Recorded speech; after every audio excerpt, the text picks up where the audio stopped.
90 kunda bitta mixsiz mana bu xonadonni qurgan desam ishonasizmi? Hammaga assalomu alaykum. Hozir sizlar bilan bitta insonni tanishtiraman. Shu inson основатель bo'ladi. Usmon aka, assalomu alaykum. Auditoriyaga ozgincha uy haqida ma'lumot berasiz. Bitta ham mix ishlatilmagan, rostdanmi shu? Xuddi shunaqa, uyimizga umuman mix ishlatilmagan. Tom qismimizga kelguncha, chunki uyimizda полностью Lego uslubida yig'ilgan. Gap yo'q. Ozgincha ichkarisidan birinchi tanishtirib, keyin dalshi gaplashib ko'taramiz. Xonadon haqida, ya'ni ichkarisidan kamin haqiqiymi yo искусственный kaminlar ishlatilgan? Kaminimiz yog'och uylarga ko'pchilik o'zi kamin qo'yishga qo'rqishadi. Lekin mana bizning uyimizga именно Rossiyadan keltirilgan. Bitta mana shu kaminni ham ko'rsatib yuboring. Haqiqiy kamin ekan. Bu ancha-muncha odamni duh yetmasa ham kerak deb o'ylayman bunaqa. Mana bu полностью termo bo'ladi. Bu yoq issiqni o'ziga qabul qilmaydi. Bemalol bezopaslik qo'yilgan. Kaminimizda ham bemalol holda o'tirib. Yana bitta narsa boyagi ma'lumot berildi. Paka esimdan chiqarmasdan so'rab oling.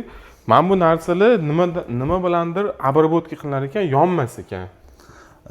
Rossiya bilsangiz bizada yog'och uylar bo'yicha ancha yil, 100 yil deyarli oldinda. Ular xuddi shunaqa yong'inga qarshi, qurt qumursqalarga qarshi o'zini обрабатывающий antiseptiklari bor. Xuddi uyimizda ham xuddi shunaqa Rossiya texnologiyasida antiseptiklangan полностью uyimizda. Bu krasataga men o'ylayman, sizlar bitta baho berib, yurakchani qizartirib, kommentariyada izoh qoldirasizlar deb o'ylayman, agar yoqqan bo'lsa.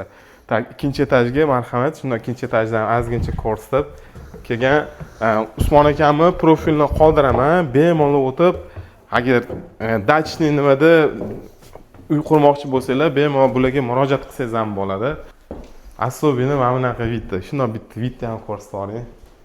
Bu vidga baho bermasangiz bo'lmaydi. Inshaalloh hamma havas qilib niyat qilganlarga shunaqa xonadonlar nasib qilsin. Eng huzur joyi bilasizmi? Hozir agar malyarni ishlatsangiz, oddiy uyga $500 dan ko'proq xarajat chiqadi kvadratiga. Siz bo'lsa, tayyor uyni nech bo'ladi kvadratiga? $490 dan pat kulish qurib beramiz bemalol. Patologlarimizga ham bitta ko'rishingiz mumkin. Patologlarimiz ham deyarli 4 metrga yaqin bo'lgan. Bu ham yog'och uy uchun plyus. O'rta Osiyoda birinchi kirib kelgan bu bizada bo'ladi, O'zbekistonda, xudo xolisa. Esenga bo'yicha ham bemalol murojaat qilsanglar bo'ladi. Akbar aka, yana bu uylarimiz oldin juda ham bizga qimmatdan kelgan, deyarli $1000 dan oshiq kvadratidan kelgan.